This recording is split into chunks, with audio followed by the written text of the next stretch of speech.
الحمد لله الذي لا يبلغ مدحته القائلون ولا يحصي نعماءه العادون ولا يؤدي حقه المجتهدون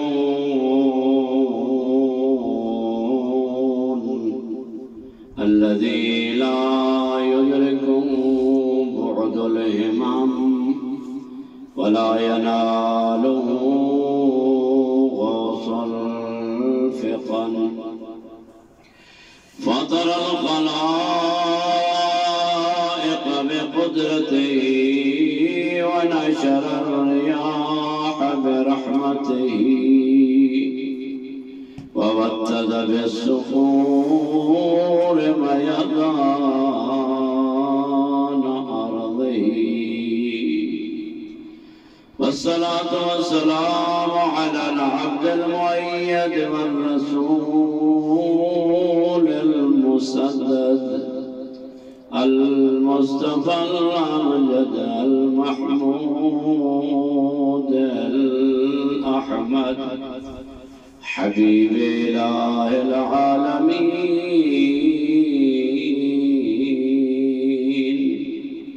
أبي القاسم محمد اللهم صل على محمد وآل محمد وعجل فرجهم والصلاة والسلام على آل بيته الأطيبين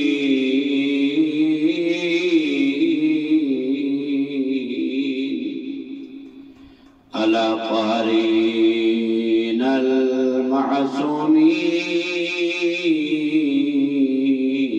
المعصومين الذين أذهب الله عنهم الرجس وطهرهم تطهيرا اللهم صل على محمد وآل محمد وعجل ورحمة الله على محبيهم ومواليهم وشيعتهم أجمعين واللعن الدائم على أعدائهم ملعونين من يوم عداوتهم إلى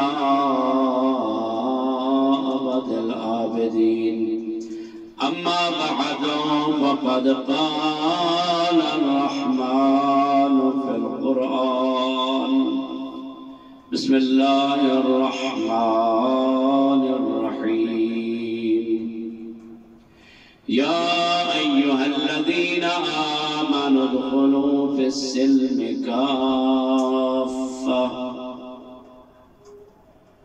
وقيل في زيارة الجامعة الكبيرة السلام عليكم يا محبط الوحي ومعدن الرحمة صلوات اللهم صل على محمد وآل محمد وعجل دعائے پروردگار عالم آپ سب کی توفیقات میں اضافہ فرمائے ہم سب کی گزشتگان کے گناہوں صغیروں کے میرا معاف فرمائے اور ان کی قبور پہ اپنی رحمتوں کا نزول فرمائے ماہ محرم ماہ بخشش بھی ہے ماہ مصیبت بھی ہے آج 5 محرم الحرام خداوند متعال ارشاد فرما رہا ہے اے ایمان والو تم سب کے سب داخل ہو جاؤ سلم اور سلامتی میں صلح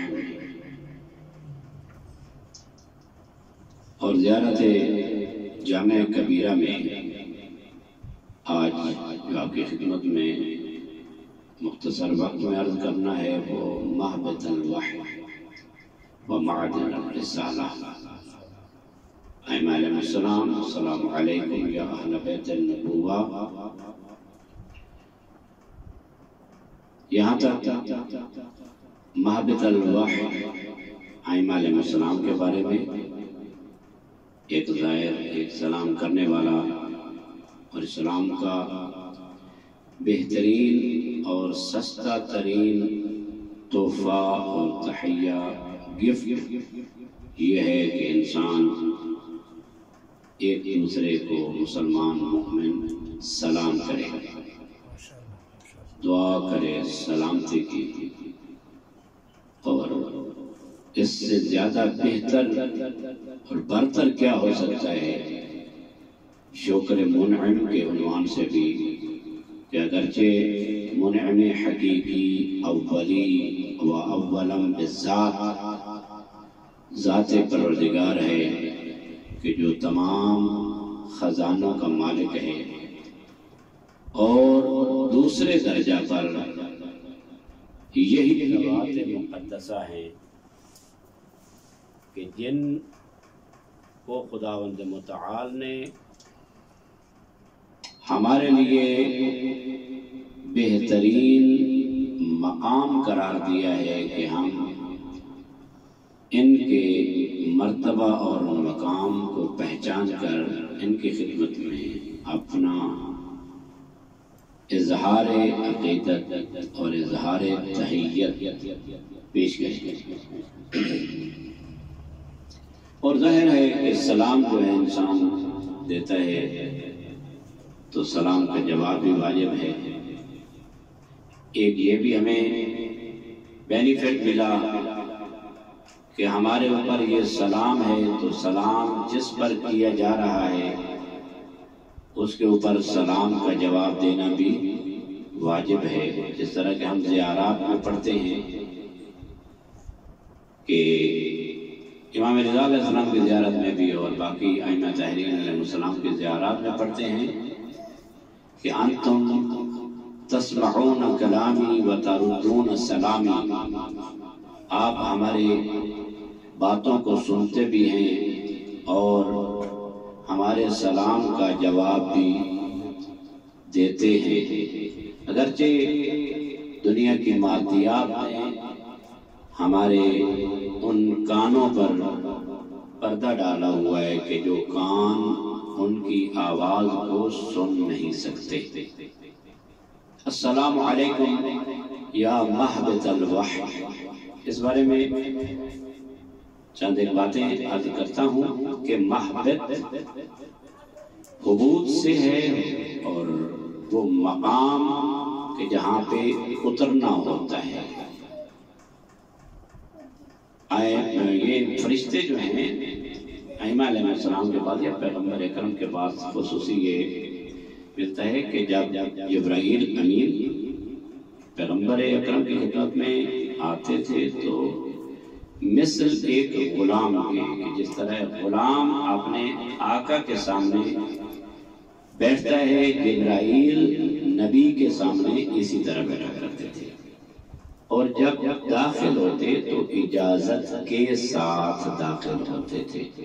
اور اسی لیے حکم ہے کہ جب بھی کسی کے گھر میں جاؤ تو اجازت کے ساتھ جاؤ، اور خصوصاً نبی کے گھر اگر جانا ہے تو اجازت کے بغیر وارد نہیں ہو سکتے۔ حتیٰ جبرائیل بھی اجازت کے بغیر پیغمبر کے گھر میں یا پیغمبر کی محفل میں داخل نہیں ہوتے تھے۔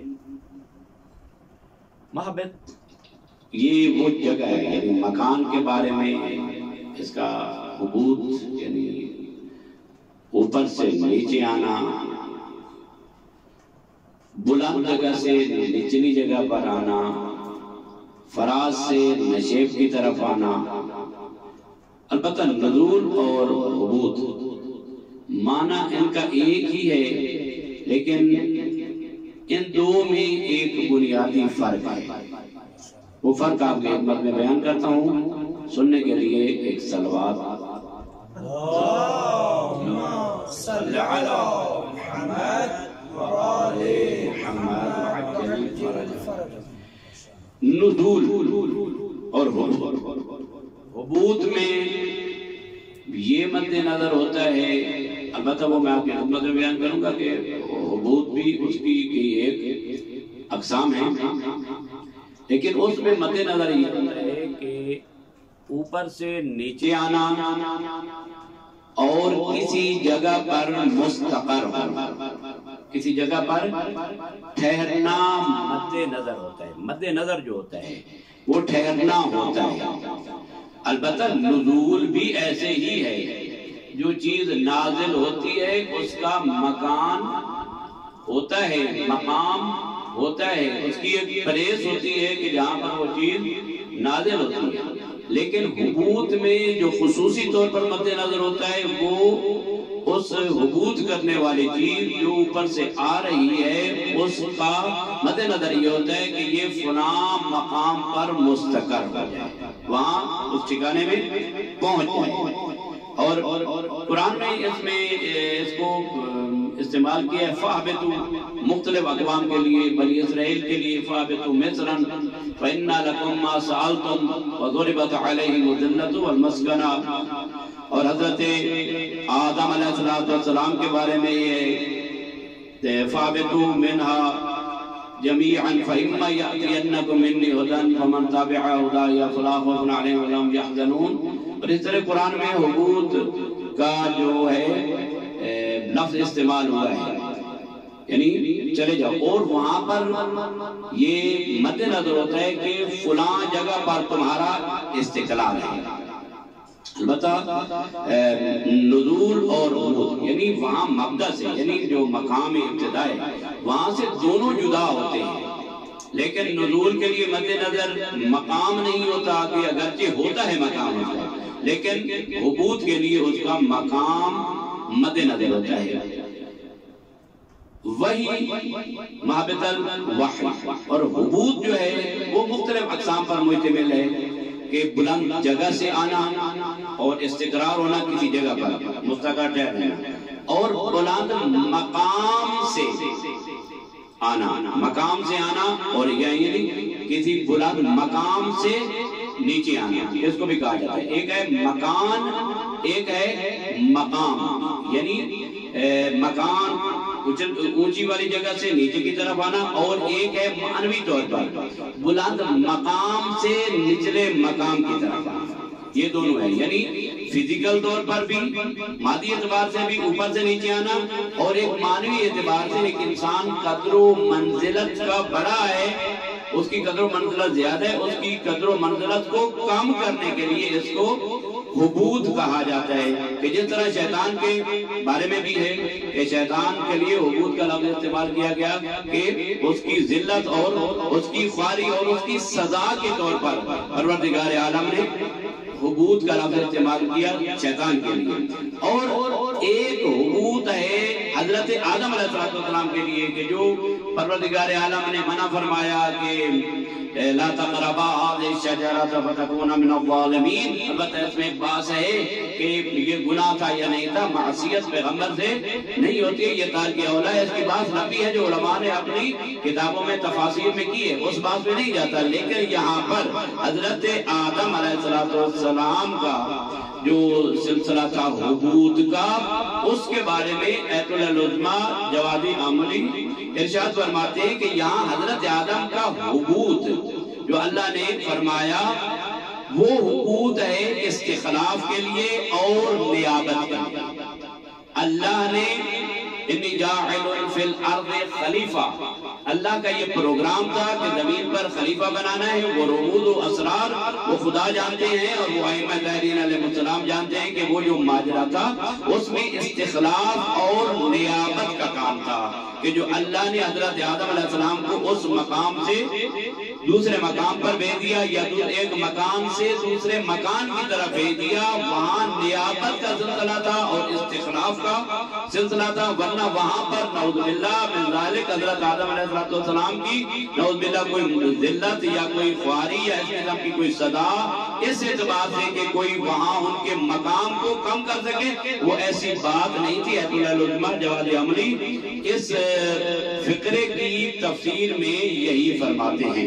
یہ ہو گیا حبوط۔ اور ایک حبوط جو ہے جب ہوتا ہے تو اس کی پھر دو صورتیں ہو سکتی ہیں کہ ایک چیز اوپر سے نیچے آتی ہے، وہاں اوپر نہیں ہوتی نیچے آ جاتی ہے۔ مثلا حضرت آدم علیہ السلام کو ایک جگہ سے بھیجا دوسری جگہ پر آ گئے. اگر ایک جگہ سے دوسری جگہ بھیجے تو جہاں حضرت آدم علیہ السلام تھے وہاں پر اب نہیں ہے، اور جہاں پر آئے وہاں پر ان کا استقرار. عبود دو طرح کا ہوتا ہے. ایک عبود ہے تجافی، جس کو کہتے ہیں تجافی، یعنی ایک جگہ سے دوسری جگہ جانا اور وہ جگہ کا خالی ہو جانا. یہ ایک لمبی بات ہے یعنی تجلی اور تجافی کے بارے میں. اور تجلی یہ ہوتی ہے کہ ایک چیز کا دوسری جگہ پر آنا لیکن وہ چیز اس جگہ پر بھی موجود ہے. مثلا جس طرح یصعد الیہ الکلم الطیب والعمل الصالح یرفعہ، یعنی کلمہ طیب اور اچھے نیک اعمال، پاکیزہ اعمال جو ہے وہ اللہ کی طرف کیا کرتے ہیں؟ صعود کرتے ہیں. اور اسی طرح وہاں اللہ کی جانب سے کوئی چیزوں کا نزول بھی ہوتا ہے. تو نزول کا مطلب یہ نہیں ہے کہ جو مثلا فرشتگان آتے ہیں کہ وہ وہاں جگہ ان کے لیے خالی ہو جاتی ہے اور یہاں کے بعض ایسی چیزیں ہیں. یا قرآن کی عقیدہ ہے، قرآن جو انسان کے پاس آتا ہے، پیغمبر اکرم کے پاس جو وحی آتی ہے، اس کا مطلب یہ نہیں کہ قرآن جہاں سے آ رہا ہے وہاں سے بالکل ختم ہو گیا اب پیغمبر کے پاس آ گیا. ایسی بات نہیں، بلکہ قرآن ایک ایسی حقیقت کا نام ہے، ایک ایسا نور ہے کہ جہاں سے آتا ہے وہاں بھی موجود ہوتا ہے، اور جس شخصیت کے پاس آیا ہے اس کے پاس بھی اس کا نور موجود ہے. محمد وآل محمد صلی اللہ اللہم صلی علی محمد وآل محمد. اس میں ایک لمبی بات ہے، یعنی جو ہمارے اعمال ہیں، نیک عمل ہے، یہاں سے اوپر جاتا ہے، کیونکہ ہر نیک عمل کی قبولیت کے لیے اس کا صعود اللہ، اللہ کی طرف جانا اس کا ضروری ہوتا ہے. اس لیے کہ ایت اللہ علامہ جواد عملی فرماتے ہیں کہ جب تک ہمارے اعمال اللہ کی رحمت کے ساتھ متصل نہیں ہوتے نیک اعمال، اس وقت تک وہ اعمال قابل قبولیت کی منزل پر نہیں ہوتے. اس لیے ہمارے اعمال جو ہے فرشتگان لے جاتے ہیں اس مقام پر کہ جہاں پر ان کی قبولیت ہوتی ہے، تو وہ عمل جو ہے وہ قابل قبول قرار پاتا ہے. مثلا یہ ہے کہ انسان سجدہ کرتا ہے خاک شفا پر. اس کے بارے میں ہے کہ انسان جب سجدہ کرتا ہے تو قبولیت کے مقام سے اس جگہ تک 7 یا 8 پردے ایسے ہوتے ہیں کہ جو حائل ہوتے ہیں. خاک کربلا پر سجدہ کرنے سے اتنی عظمت اللہ نے بخشی امام حسین علیہ السلام کو اور ان کی اس مٹی کو کہ جب انسان خاک شفائے کربلا پر سجدہ کرتا ہے تو جب سجدہ کرتا ہے تو سجدہ کے حالت میں اور قبولیت میں وہ جو پردے حائل ہوتے ہیں خداوند متعال اس خاک کی برکت سے ان پردوں کو ختم کر دیتا ہے، ان حائل کو ختم کر دیتا ہے. یعنی جس طرح کہ امام حسین علیہ السلام کی تربت میں شفا بھی ہے اور اس میں قبولیت دعا بھی ہے کہ انسان اور خصوصاً انسان جب سجدہ کرتا ہے انسان اپنے جسم پر خاک کربلا کو مس کرے تو ظاہراً یہی ملتا ہے کہ اس خاک کربلا سے مس کیے ہوئے بدن پر خداوند متعال عذاب قبر نازل نہیں کرتا ہے.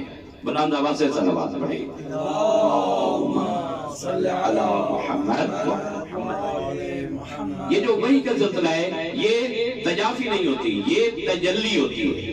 یعنی وہاں پر بھی ہے اور یہاں پر بھی. حقیقت قرآن وہاں پر بھی ہے، حقیقت کتاب وہاں پر بھی ہے، اور حقیقت کتاب پیغمبر خاتم کے پاس بھی ہے. یہاں سے نہ وہاں سے ختم ہے اور نہ یہاں پر، اور نہ یہ ختم ہونے والی چیز ہے.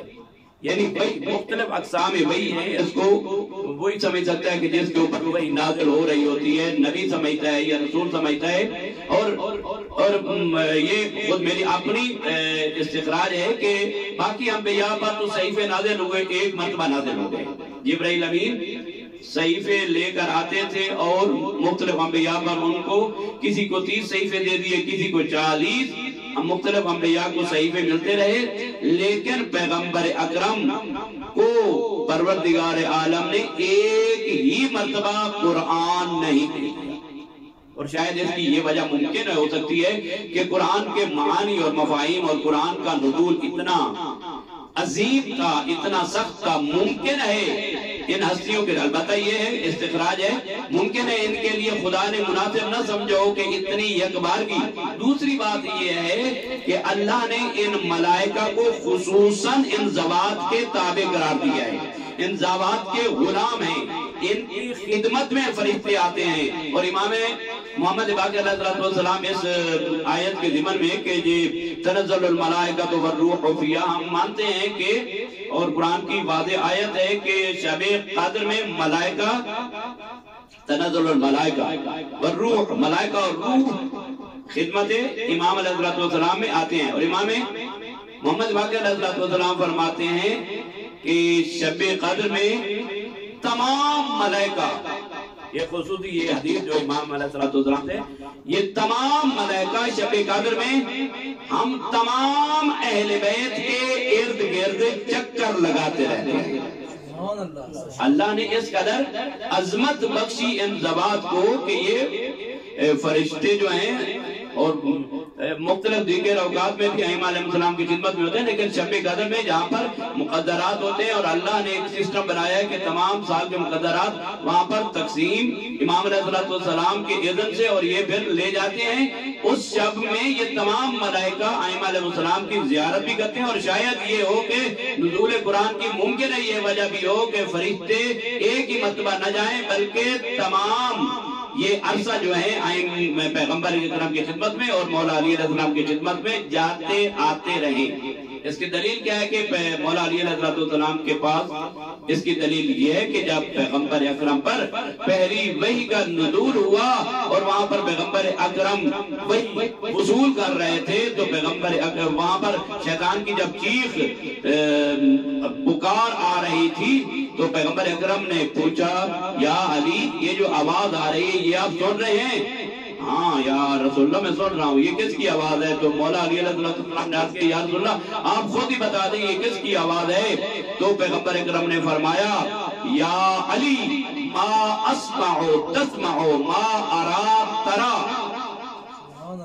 ما اسمع تسمع ما ارا ترا، جو کچھ میں سنتا ہوں آپ بھی سنتے ہیں اور جو کچھ میں دیکھتا ہوں وہ آپ بھی دیکھتے ہیں، مگر یہ ہے کہ وہی میرے اوپر نازل ہوتی ہے، لست بنبی، آپ نبی نہیں ہیں، وہی میرے اوپر نازل ہوتی ہے، لیکن جو نور وہی میں محسوس کر رہا ہوں وہ آپ بھی محسوس کر رہے ہیں۔ اور مولا علی علیہ السلام دوسرے مقام پر فرماتے ہیں انی اشم رائحۃ النبوہ، میں نبوت اور وحی کی جو خوشبو ہے علی ابن ابی طالب میں وہ سونگا کرتا تھا اور اس کو اپنے وجود میں محسوس کیا کرتا تھا۔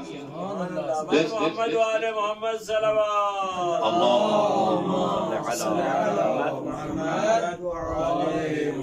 عام لوگوں کے اور نبی کے رسول کے درمیان فرق یہ ہے جو فزیکلی طور پر کوئی فرق نہیں ہے، یاکلون ویمشون فی الاسواق ویشربون، یہ کھاتے ہیں پیتے ہیں گلی بازاروں میں پھرتے ہیں، ان کی اولادیں ہوتی ہیں اور ان کو غم بھی آتے ہیں، ان کو پیاس بھی لگتی ہے۔ البتہ یہ بات کافی لمبی چوڑی بات ہے کہ جو کہتے ہیں کہ ان کو ان چیزوں کی بشری تقاضوں کی ضرورت نہیں ہے، اللہ نے ان کو بشر بنا کر بھیجا ہے، بلکہ وہ لوگ تو یہ کہتے تھے کہ اگر اللہ نے یہ نظام بنانا تھا تو اللہ ملائکہ کو کیوں نہیں نازل کر دیتا، تو ملائکہ کیسے ان کی لیڈ کر سکتے تھے، ان کی رہنمائی ملائکہ کیسے کر سکتے تھے، ملائکہ کیسے کہہ سکتے تھے کہ تم حرام نظر سے بچو، تبھی کوئی کہہ سکتا ہے کہ اس کے اندر خود میں طاقت ہو، وہ کر سکتا ہو، خود کو کنٹرول کر کے دوسروں کو بتائے کہ دیکھو میں بھی کنٹرول کر رہا ہوں، تم بھی اپنے اوپر کنٹرول کرو۔ تمام بشری تقاضوں کے ساتھ پروردگار عالم نے انبیاء کو، رسول کو، اوصیاء کو بھیجا، لیکن فرق کیا ہے پیغمبر خاتم اور انبیاء اور دوسرے لوگوں کے درمیان؟ فرق یہ ہے کہ جو خداوند متعال نے قرآن میں بیان کر دیا ہے قل انما انا بشر مثلکم یوحی الیہ، اے میرے نبی قل انما کے ساتھ کلمہ حصر ہے، یعنی سوائے اس کے نہیں کہ صرف اور صرف اتنی پکی اور بہترین بات یہ ہے انما انا بشر مثلکم، میں بشر ہوں تمہاری طرح۔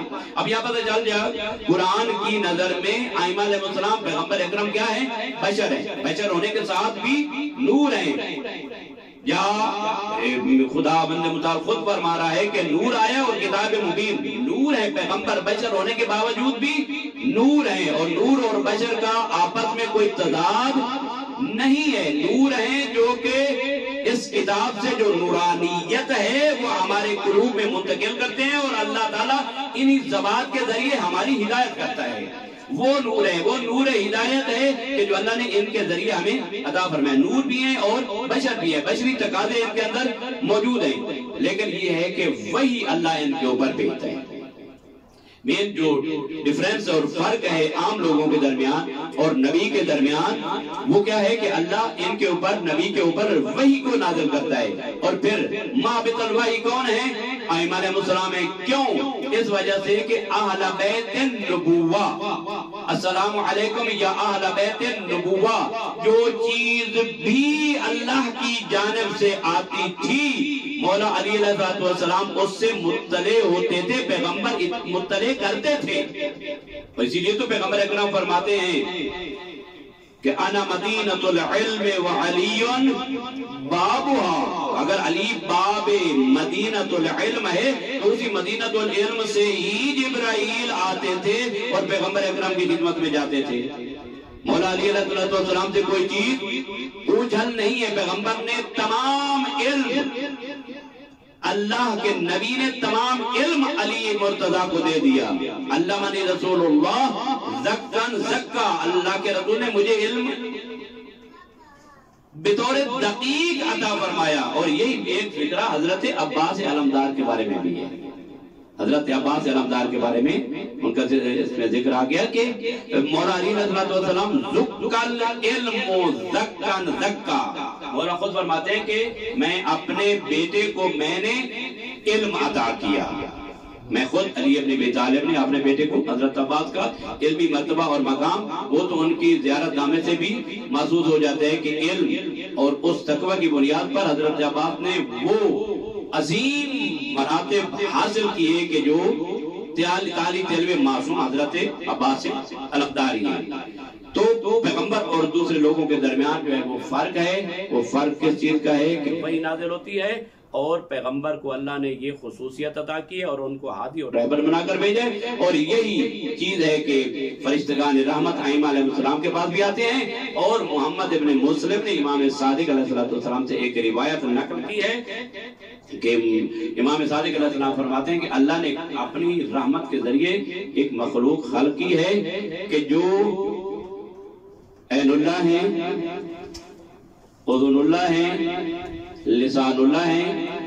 اللہ کے اذن سے وہ اور اللہ کی رحمت اور اللہ کے علم سے لوگوں کو سیراب کرتے ہیں اور لوگوں کی ہدایت کرتے ہیں.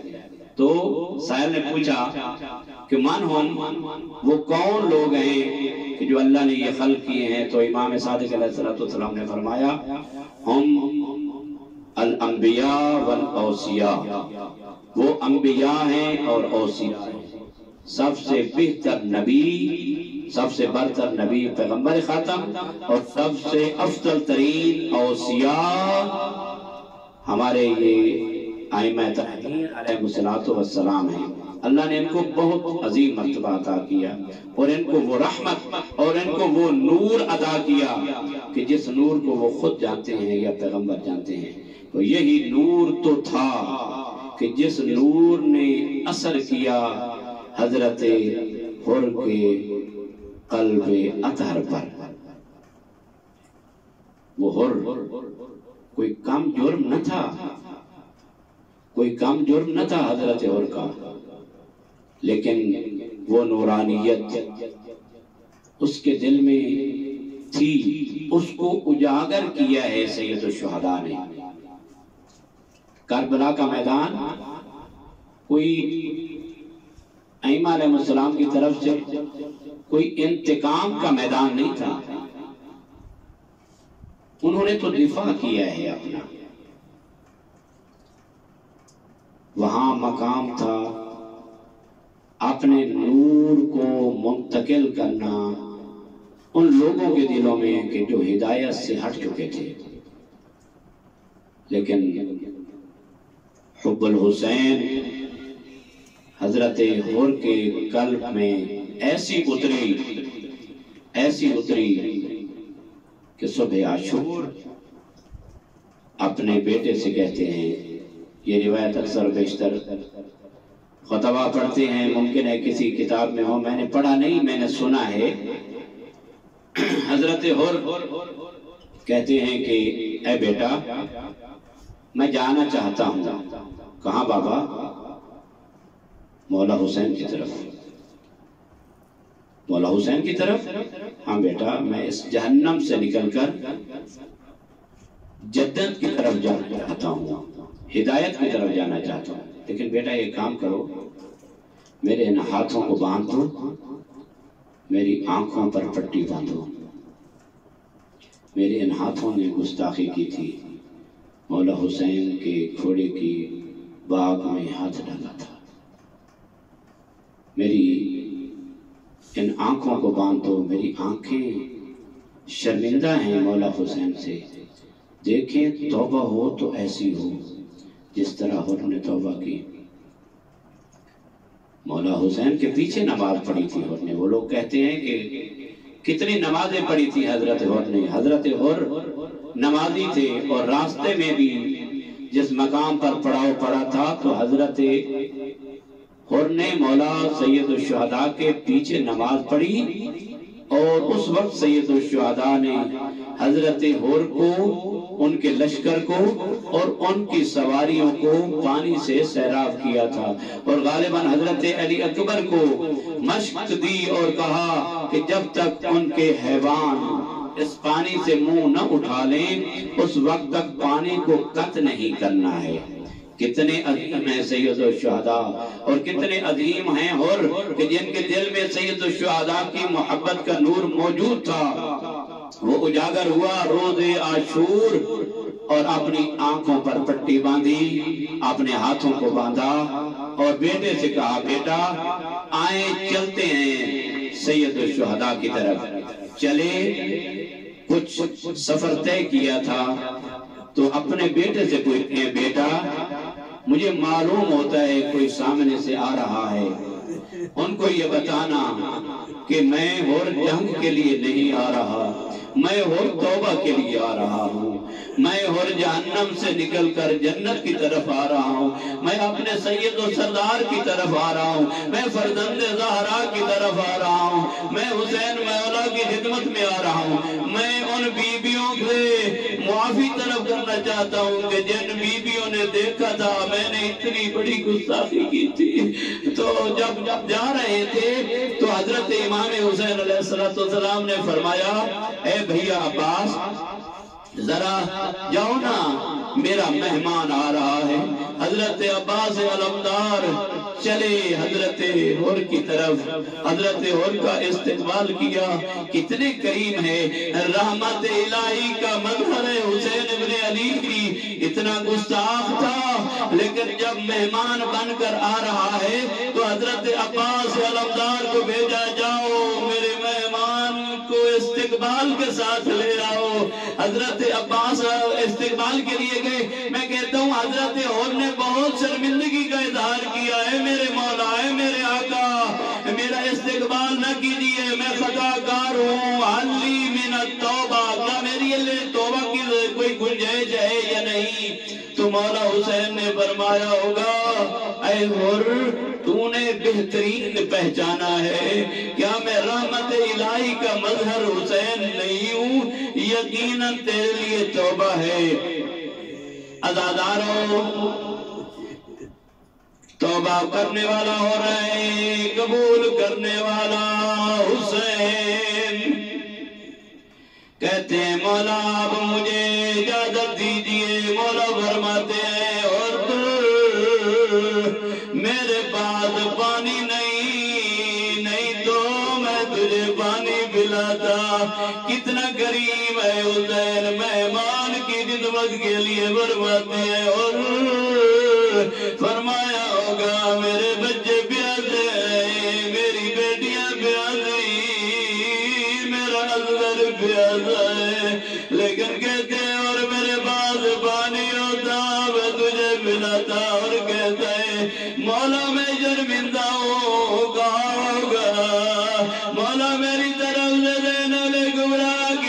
خدمت میں عرض کرنا، بچوں کی خدمت میں عرض کرنا، اور میری وجہ سے بچے ڈر گئے، میری وجہ سے بچے پریشان ہو گئے۔ عزاداروں اور زیادہ دیر رکنا نہیں چاہتے تھے، مولا سے اذن طلب کیا، گئے میدان میں، لیکن کیا کیفیت تھی؟ اور سے پہلے اور کے بیٹے نے کہا بابا میں جانا چاہتا ہوں۔ جب اور کا بیٹا کیا وار ہوا زمین پہ آیا، اور نے چارہ کیا میں خود جاتا ہوں، یہ میں نے سنا ہے۔ مولا نے فرمایا اور رک جاؤ، تیرا جوان بیٹا ہے، اور ضعیف باپ کے لیے مشکل ہوتی ہے جوان کی لاش کو تڑپتا ہوا دیکھنا۔ میں کہتا ہوں مولا آج اور کو پیچھے نہ رہے، اس کی بیٹے کی لاش پہ نہیں جانے دیتے، لیکن کیسا وقت تھا جب اکبر نے آواز دی السلام علیکم یا بتا بابا، اور تیرا کلیل جوان زمین عزم سے زمین پہ آ چکا ہے۔ عزاداروں اور کیا جنگ کی مختلف طریقے ہیں، کافی ناریوں کو بھی ناروں ذکر کیا، جب آخری وقت آیا گھوڑے کی زین سے زمین پر آئے، ہر شہید نے آواز دی تھی اور نے بھی آواز دی، اللہ جانے کیسی بہترین توبہ تھی اور کی، سب سے پہلے جنت جانے والا ہو رہے۔ جب مولا نے سنا جلدی گئے اور کی لاش پہ، ابھی مولا نے دیکھا اور کے ساتھ باقی ہے، اور نے عرض کیا مولا میری توبہ قبول ہے یا نہیں؟ اور مولا نے فرمایا انت حر کما سمت کا امہ،